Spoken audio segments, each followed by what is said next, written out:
राज्यात येऊयात राष्ट्रवादीच्या गोटातून बातमी आहे। राष्ट्रवादी काँग्रेस पार्टी शरदचंद्र पवार पक्षाचे नेते युगेंद्र पवार यांनी काही दिवसांपूर्वी अजित पवार यांच्या पक्षाच्या कार्यकर्त्यांकडून निवडणुकीत पैशाचा प्रचंड वापर होतोय असा गंभीर आरोप केला होता। मात्र अजित पवारांच्या कार्यकर्त्यांनी तो आरोप फेटाळून लावला होता। आता मात्र युगेंद्र पवार यांनी जो दावा केला होता त्या दाव्याला अधिकच भर देणारा एक व्हिडिओ व्हायरल झालेला आहे।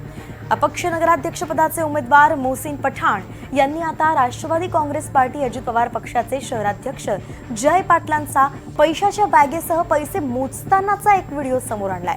निवडणूक आयोगाकडे त्या संदर्भात तक्रार सुद्धा दाखल केलेली आहे। दरम्यान जय पाटील यांनी हे सगळे आरोप फेटाळून लावलेत। एआयच्या माध्यमातून हा व्हिडिओ बनवल्याचं स्पष्टीकरण जय पाटील देत आहेत। अशातच एक व्हिडिओ समोर येतो ज्यामध्ये एका पक्षाचे शहराध्यक्ष जय पाटील हे पक्ष कार्यालयात पैसे मोजतायत।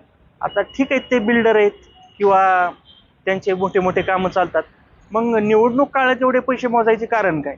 मग माझी निवडणूक आयोगाला मी स्पष्ट तक्रार केलेली की हा व्हिडिओ एकतर खरा आहे की खोटा हा पण तपासा, आणि खरा जर असेल तर ह्यांच्याकडे हा पैसा आला कुठून, या पैशाचा ह्यांनी कुठं वापर केला। आणि महत्त्वाचं म्हणजे आज आपण सर्वसामान्य नागरिक निवडणूक काळात 2 लाखापेक्षा जास्त रक्कम आपण कॅरी नाही करू शकत। मग ह्या लोकांना एवढी मुभा कशी? उलट मी तर म्हणेल हा व्हिडिओ जर खोटा असेल तर आपण सगळे एकत्र येऊ आणि हे निवडणूक काळात असे व्हिडिओ व्हायरल कुठं होतात ह्याची आपण चौकशीची मागणी करू।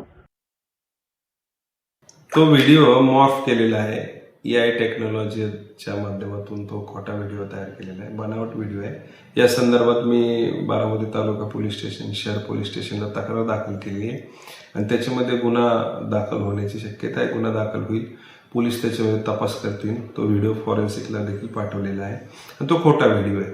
अशा पद्धतीने राजकारणाची पातळी अतिशय खालच्या पातळीला गेली, अतिशय घसरत चाललेली आहे। हे योग्य नाही आणि चुकीच्या बातम्या दाखवण्यात काही अर्थ नाही।